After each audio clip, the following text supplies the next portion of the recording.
6.4 지방선거가 60여일 앞으로 다가온 가운데 여야 정치권의 움직임이 더욱 분주해지기 시작했습니다. 새정치민주연합의 경우 기초공천 폐지 방침을 다시 한번 확인하면서 출마자들이 일대 혼란을 겪고 있습니다. 각 당이 내세울 유력 후보자들의 정책에도 관심이 쏠리고 있습니다. 유권자들은 후보자들의 면면에 관심을 갖고 정책과 공약을 평가하며 과연 지역을 위해 어떤 지도자를 선택해야 할지 고민해야 하는 시대적 소명의식을 요청받고 있습니다. 이에 따라 경기 ITV는 유권자들의 알 권리를 충족시키고 올바른 선택을 돕기 위해 6.4 지방선거 단체장 예비후보에게 듣는다 기획 특집 프로그램을 마련했습니다. 오늘 그 첫 번째 순서로 새정치민주연합 소속 김한정 남양주시장 예비후보를 모시고 정책과 비전, 정치적 소신에 대해서 들어보도록 하겠습니다.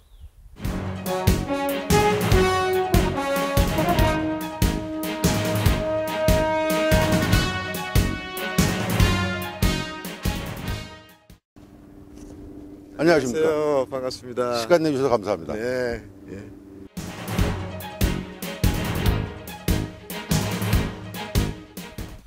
선거를 코앞에 둔 예비 후보자께 이런 질문 우문 같습니다만 네.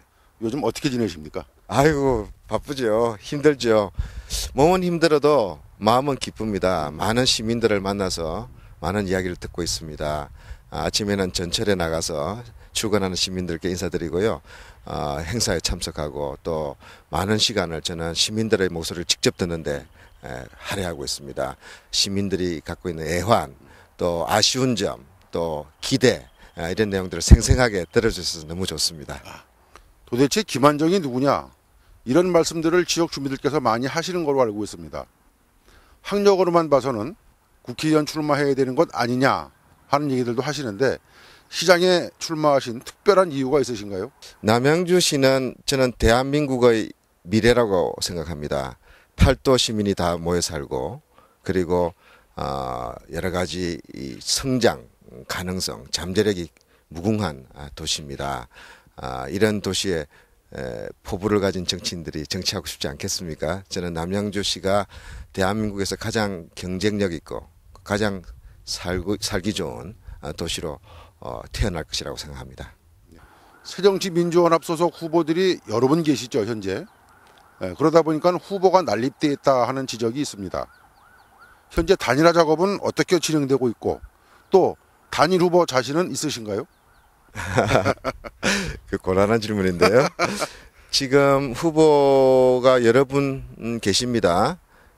우선 여당 소속은 지금 거의 9분, 10분이시죠. 우리 새정치민주연합 야당은 4분입니다. 다들 훌륭하신 분들입니다. 오늘 아침에 마침 우리 야당 소속 4후보는 만나서 4월 안으로 반드시 단일화를 하자 합의를 했습니다. 이 의견 일치를 봤습니다. 한 사람도 반대가 없었습니다. 단일화는 필수고 의무다. 그게 합의했습니다. 오늘부터 이제 그럼 어떤 과정, 어떤 방법으로 단일화를 할 것인가 협의에 들어갑니다. 실망시켜드리지 않을 겁니다. 그 과정에서 우리 야권을 대표하는 시장 후보로서 가장 경쟁력 있고 가장 시장을 잘할 만한 사람 뽑혀지지 않겠습니까? 제가 거기에 뽑히기 바랍니다. 저도 바라고 있습니다. 당의 기초선거 무공천 방침에 따라 사실상 현재 김 후보께서는 무소속 후보와 다름이 없습니다. 가장 어려운 점은 무엇인가요? 어려움이 있죠. 여러 가지 혼선이 있습니다. 기호제 투표에 익숙해져 있지 않습니까? 특히 어르신들은 왜 1번만 있고 2번은 없느냐 불평도 많이 하십니다. 불리한 선거 아니냐. 그러나 저희들은 불리한 선거도 감수하려 합니다. 기초단체 시장과 시의원에 대해서는 공천하지 않겠다고 지난 대통령 선거 때 여야 후보가 국민에게 약속했습니다. 약속이 지켜지지 않았습니다. 그렇기 때문에 지금 새정치민주연합은 통합 과정에서 우리라도 약속을 지키겠다. 우리라도 불이익을 감수하겠다. 불리한 선거지만 꿋꿋이 해나가겠다. 저도 같은 심정입니다. 대신에 다른 방법들을 보완하려 합니다. 2번이 없는 대신에 우리는 단일화를 해서 무소속 후보지만 누가 보더라도 야권의 대표주자 새정치민주연합의 공인 후보로 등장하게 될 것입니다. 기호 대신 이름을 보시고 이름 대신 또 그 사람이 살아온 경력과 어떤 생각을 가지고 시장에 나섰는지 내용을 봐주십사. 그래서 우리 남양주 시민의 성숙된 민주의식 그리고 이 우리 수준에 맞게끔 우리가 선거 운동을 해나간다면 반드시 승리할 수 있다고 저는 확신합니다.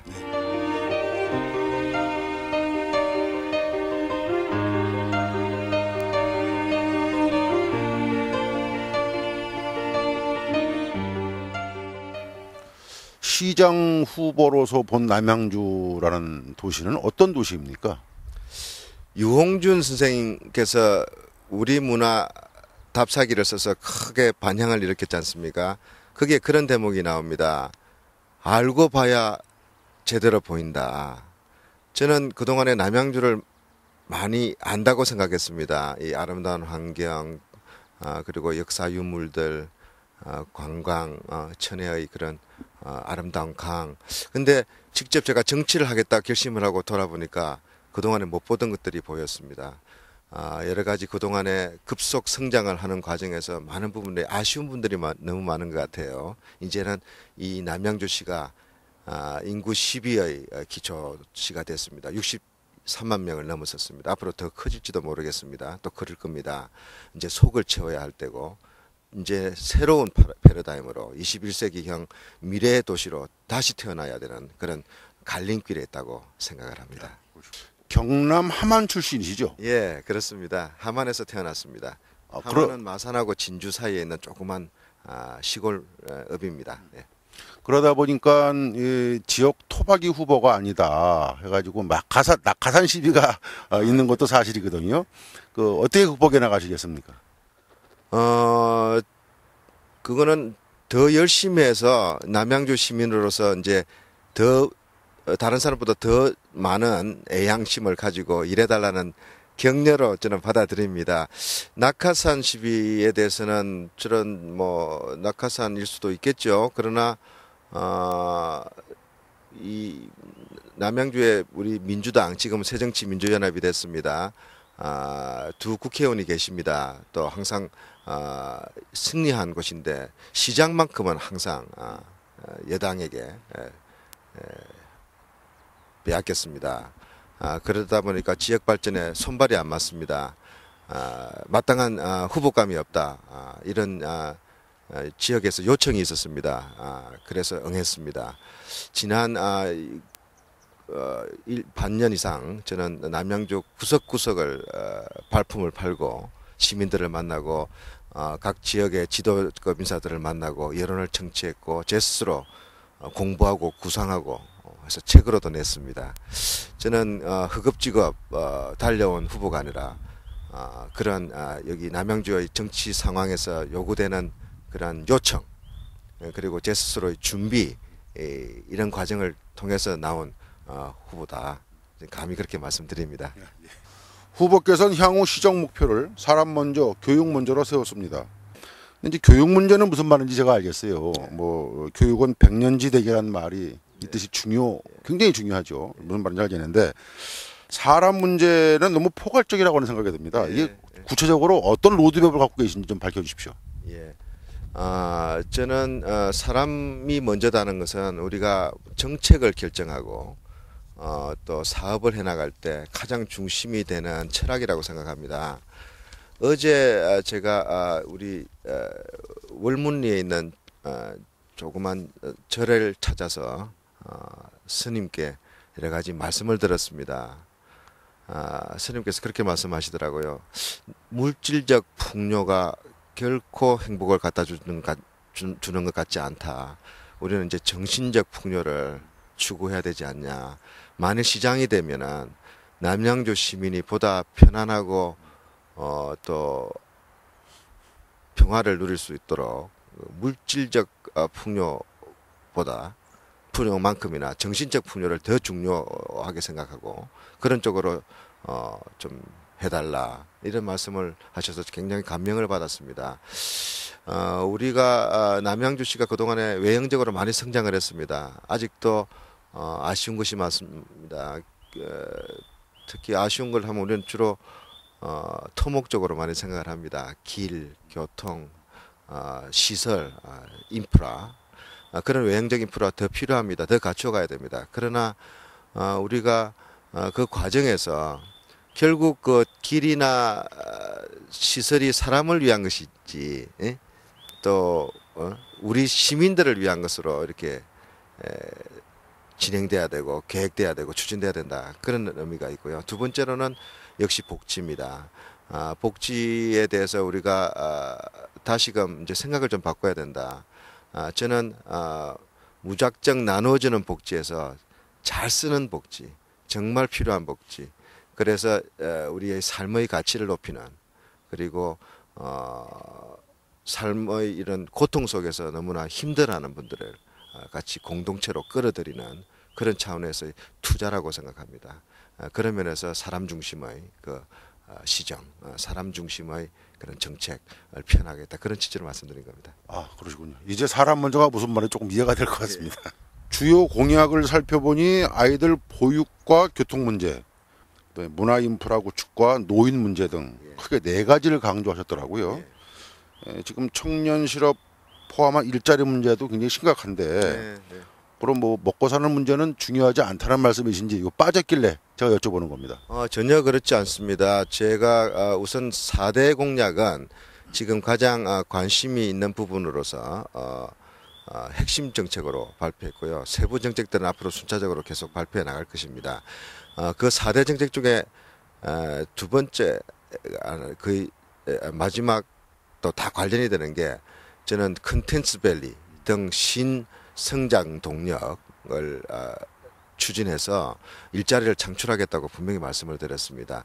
우리 남양주에 좀 더 깨끗하고 더 미래지향적인 기업들이 들어와야 된다고 봅니다. 그리고 새로운 투자를 유치를 해서 일자리를 늘려야 한다고 생각합니다. 지난 짧게는 8년 이서구 시장님 체제 하에서 많은 노력이 있었지만 실제로 우리 시의 살림은 쪼그라들었습니다. 일자리 늘지 않았습니다.